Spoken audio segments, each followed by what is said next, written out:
नमस्कार दोस्तों, चलिए जानते हैं हरियाणा की 50 फटाफट बड़ी खबरों को सिर्फ 10 मिनट में। लेकिन उससे पहले यह वीडियो आप किस जगह से देख रहे हैं हमें कमेंट में जरूर बताएं। हरियाणा सरकार ने बड़ा फैसला लेते हुए महिलाओं को अब पुरुष सहकर्मियों से 2.5 गुना ज्यादा छुट्टियां देने का ऐलान किया है। इस फैसले से महिला कर्मचारियों को कार्यस्थल पर राहत और परिवार के लिए ज्यादा समय मिलेगा। सरकार ने इसका नोटिफिकेशन जारी कर दिया है, जिससे महिला कर्मचारियों में खुशी की लहर है। हरियाणा में आज भी बारिश का अलर्ट जारी किया गया है। मौसम विभाग के मुताबिक कई जिलों में हल्की से मध्यम बारिश के आसार हैं। इससे तापमान में गिरावट आने की संभावना है। किसानों के लिए ये बारिश रबी फसलों की तैयारी में मददगार साबित हो सकती है, लेकिन देर तक बरसात नुकसान भी पहुंचा सकती है। हरियाणा में किसानों के लिए मौसम ने नई चुनौती खड़ी कर दी है। लगातार बारिश से खेतों में पानी भर गया है और फसल को नुकसान का डर है। हालांकि तापमान में गिरावट से राहत भी मिली है। कृषि विशेषज्ञों ने किसानों को सलाह दी है कि वे फसलों की नमी पर नजर रखें और जरूरत पड़ने पर निकासी की व्यवस्था करें। हरियाणा में अब इंजीनियरिंग एसोसिएट्स के लिए 300 पदों पर भर्ती निकाली गई है। नौकरी की तैयारी कर रहे युवाओं के लिए यह सुनहरा मौका है। आवेदन प्रक्रिया ऑनलाइन शुरू हो चुकी है और उम्मीदवारों को योग्यता के अनुसार आवेदन करना होगा। सरकार ने कहा है कि चयन पूरी तरह मेरिट आधारित होगा। HKCL की ओर से हरियाणा टैलेंट सर्च एग्जामिनेशन के लिए रजिस्ट्रेशन शुरू कर दिए गए हैं। इस परीक्षा के माध्यम से राज्य के होनहार छात्रों को पहचानने और उन्हें स्कॉलरशिप देने का मौका मिलेगा। छात्रों को ऑनलाइन फॉर्म भरने की सुविधा दी गई है। अभिभावकों में भी इसको लेकर उत्साह दिख रहा है। हरियाणा के शिक्षकों के लिए खुशखबरी आई है। शिक्षा विभाग ने हेड टीचर पद पर कई शिक्षकों को प्रमोशन दे दिया है। लंबे समय से पदोन्नति का इंतजार कर रहे शिक्षकों को इस निर्णय से राहत मिली है। विभाग ने कहा है कि यह प्रमोशन सीनियरिटी और परफॉर्मेंस के आधार पर किया गया है।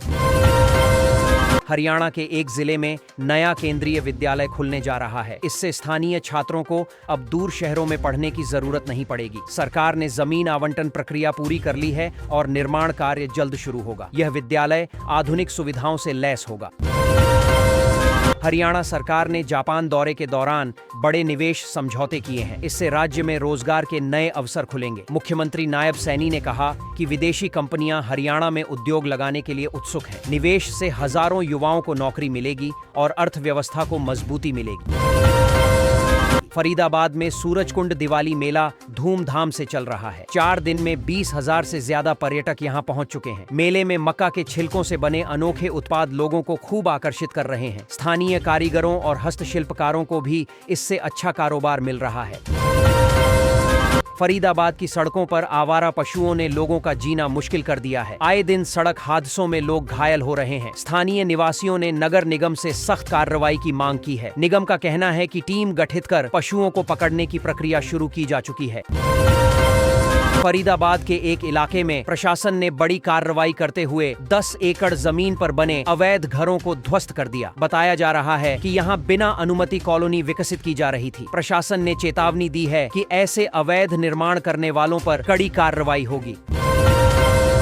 फरीदाबाद में साइबर ठगी के मामलों में लगातार बढ़ोतरी हो रही है। पुलिस के पास शिकायतों का अंबार लग गया है, लेकिन स्टाफ की कमी बड़ी चुनौती बनी हुई है। एक इन्वेस्टिगेशन ऑफिसर पर औसतन 14 केसों की जिम्मेदारी है। पुलिस ने सरकार से अतिरिक्त स्टाफ की मांग की है। गुरुग्राम में ओल्ड मेट्रो रूट के पिलर निर्माण का काम शुरू हो गया है। इससे मेट्रो कनेक्टिविटी को बढ़ावा मिलेगा और शहर के पुराने इलाकों में आवागमन आसान होगा। अधिकारियों का कहना है कि काम समय से पूरा करने की तैयारी है ताकि जल्द यात्रियों को सुविधा मिल सके। गुरुग्राम जिला अस्पताल में मरीजों और उनके परिजनों के लिए नया आश्रय सदन बनाया जाएगा। इससे बाहर से आने वाले लोगों को ठहरने में सुविधा होगी। अस्पताल प्रशासन ने भवन निर्माण की प्रक्रिया शुरू कर दी है। योजना के तहत साफ सुथरे कमरे और भोजन की व्यवस्था भी की जाएगी। गुरुग्राम में शराब पीकर वाहन चलाने के मामलों में पुलिस ने सख्ती दिखाई है। 25 महिलाओं को ड्रिंक एंड ड्राइव करते हुए पकड़ा गया, जिनमें से 2 की गाड़ियां जब्त कर ली गईं। पुलिस ने भारी चालान काटे और कहा कि सुरक्षा नियमों का उल्लंघन किसी हाल में बर्दाश्त नहीं किया जाएगा। गुरुग्राम में DLF फेज 1 से 5 तक अवैध निर्माणों पर सुप्रीम कोर्ट में आज सुनवाई होगी। प्रशासन ने 45 मकानों को मार्क कर लिया है। कोर्ट से जो भी आदेश आएगा उसके बाद कार्रवाई की जाएगी। स्थानीय निवासियों में फैसले को लेकर चिंता और उत्सुकता दोनों बनी हुई है। हरियाणा कांग्रेस अध्यक्ष राव नरेंद्र की ताजपोशी में कई बड़े नेता शामिल नहीं हुए। अजय यादव समेत कई वरिष्ठों ने दूरी बनाए रखी। इसे लेकर पार्टी में कई तरह की चर्चाएं तेज हो गई हैं। हालांकि राव नरेंद्र ने कहा कि कांग्रेस एकजुट है और आगे मिलकर चुनाव लड़ेगी।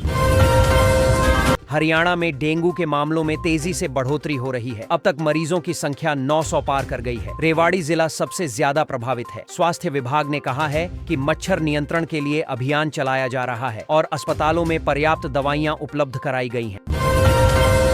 अंबाला में साइबर अपराधियों ने एक व्यक्ति के एटीएम कार्ड बदलकर 25,000 रुपए उड़ा लिए। पीड़ित ने पुलिस में शिकायत दर्ज कराई है। पुलिस ने कहा है कि आरोपी की पहचान कर ली गई है और जल्द गिरफ्तारी होगी। लोगों से सतर्क रहने और बैंक विवरण साझा न करने की अपील की गई है। अंबाला मंडल ने सितंबर महीने में टिकट चेकिंग से रिकॉर्ड 2.88 करोड़ रुपए का राजस्व कमाया है। यह पिछले साल की तुलना में काफी ज्यादा है। रेलवे अधिकारियों ने कहा है कि यात्रियों को टिकट लेकर ही यात्रा करनी चाहिए, वरना भारी जुर्माना देना पड़ सकता है। गुरुग्राम में पुलिस ने 1 लाख रुपए के इनामी बदमाश को एनकाउंटर में ढेर कर दिया। वह एक डॉक्टर की हत्या और बीजेपी नेता के घर चोरी के मामले में वांछित था। पुलिस ने बताया कि मुठभेड़ के दौरान बदमाश ने फायरिंग की। जवाबी कार्रवाई में उसकी मौत हो गई। HBSE चेयरमैन ने कहा है कि 12 अक्टूबर तक परीक्षा परिणाम घोषित कर दिया जाएगा। देरी की वजह सिक्योरिटी ऑडिट रही है। बोर्ड ने कहा है कि इस बार पारदर्शिता और गुणवत्ता पर पूरा ध्यान दिया जा रहा है ताकि छात्रों को सही परिणाम मिल सकें।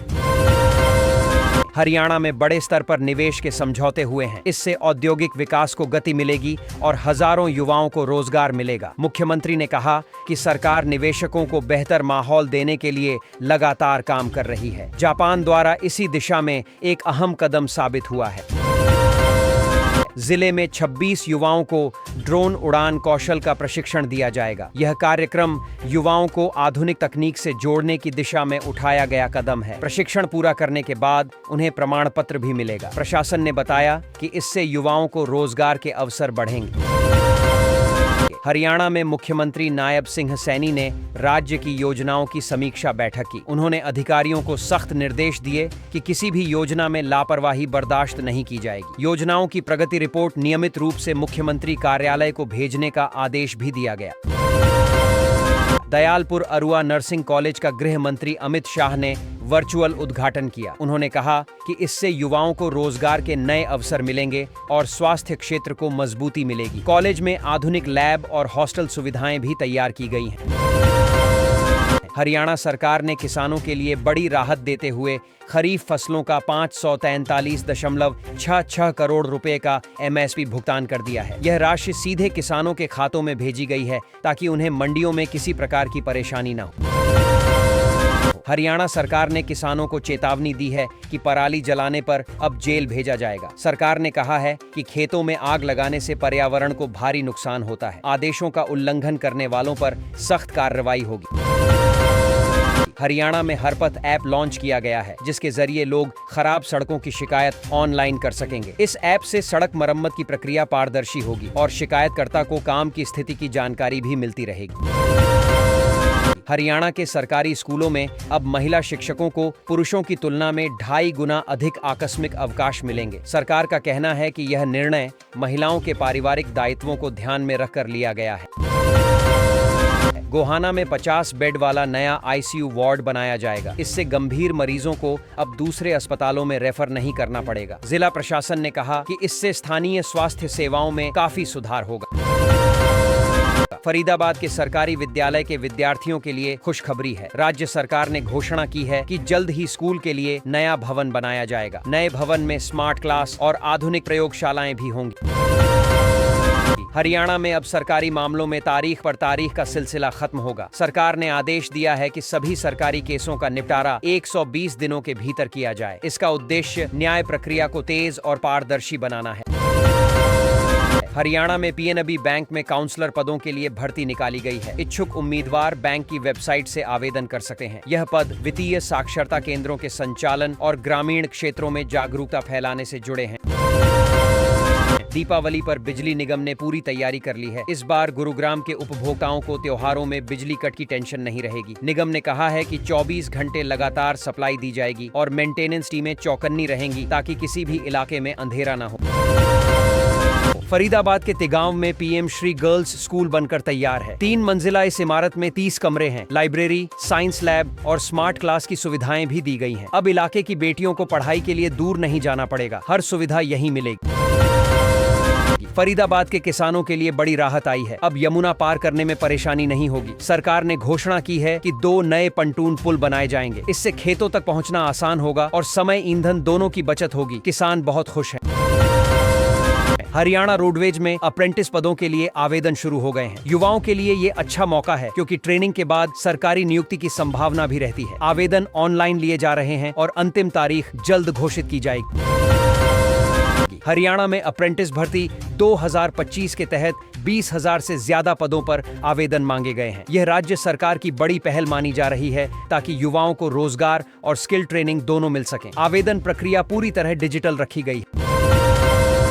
हरियाणा पावर में असिस्टेंट इंजीनियर की वैकेंसी निकली है। उम्र सीमा 42 साल तक रखी गई है और वेतन पैकेज आकर्षक बताया जा रहा है। उम्मीदवारों से कहा गया है कि वे पात्रता और शैक्षणिक योग्यता ध्यान से जांच कर आवेदन करें। हरियाणा सरकार ने महिला कर्मचारियों के लिए बड़ी राहत दी है। अब आकस्मिक अवकाश नियमों में बदलाव किया गया है। पहले जो छुट्टियां सीमित थीं, अब उनकी संख्या बढ़ाई गई है ताकि महिलाएं पारिवारिक और व्यक्तिगत जिम्मेदारियों को बेहतर ढंग से संभाल सकें। हरियाणा के मुख्यमंत्री नायब सिंह सैनी जापान रवाना हो गए हैं। उनका उद्देश्य है राज्य में विदेशी निवेश को आकर्षित करना। वे जापानी कंपनियों के साथ मीटिंग करेंगे ताकि हरियाणा में इंडस्ट्रियल और टेक्नोलॉजी सेक्टर में नए अवसर पैदा हों। दिन रात दिल्ली गुरुग्राम एक्सप्रेसवे की मरम्मत का काम शुरू हो गया है। ट्रैफिक जाम से राहत के लिए अलग अलग टीमें बनाई गई हैं। मरम्मत के दौरान वैकल्पिक रूट भी तय किए गए हैं ताकि यात्रियों को कम से कम परेशानी हो। चंडीगढ़ और पंचकूला से गुरुग्राम पहुंचना अब पहले से आसान हो गया है। पहले जहां 8 घंटे लगते थे, अब नया रूट खुलने के बाद सिर्फ 6 घंटे में सफर पूरा होगा। इस बदलाव से रोजाना आने जाने वालों को 2 घंटे की बड़ी राहत मिलेगी। गुरुग्राम के एक इलाके में लगभग 250 मकानों पर बुलडोजर चलने का खतरा मंडरा रहा है। बताया जा रहा है कि ये मकान सरकारी भूमि पर बने हैं। हालांकि स्थानीय लोगों ने कोर्ट जाने की तैयारी कर ली है ताकि बेघर होने से बचा जा सके। गुरुग्राम में एक्सिस बैंक की एक शाखा में अचानक आग लग गई। 4 ऐसी जल गए, लेकिन दमकल कर्मियों ने तुरंत पहुंचकर आग पर काबू पा लिया। गनीमत रही कि किसी को चोट नहीं आई। घटना के बाद बैंक की जांच शुरू कर दी गई है। गुरुग्राम में नेत्र विशेषज्ञ डॉक्टर त्रिलोकनाथ आहूजा ने लोगों को चेतावनी दी है कि आंखों की बीमारी को हल्के में न लें। उन्होंने कहा, लापरवाही से अंधेपन का खतरा बढ़ जाता है, इसलिए नियमित जांच और सही इलाज बेहद जरूरी है। गुरुग्राम से फरार अपराधी को तमिलनाडु से गिरफ्तार किया गया है। आरोपी पैरोल पर जेल से बाहर आया था और भाग गया था। पुलिस ने उसकी लोकेशन ट्रेस कर ली और टीम भेजकर पकड़ लिया। अब उसे फिर से गुरुग्राम जेल लाया जाएगा।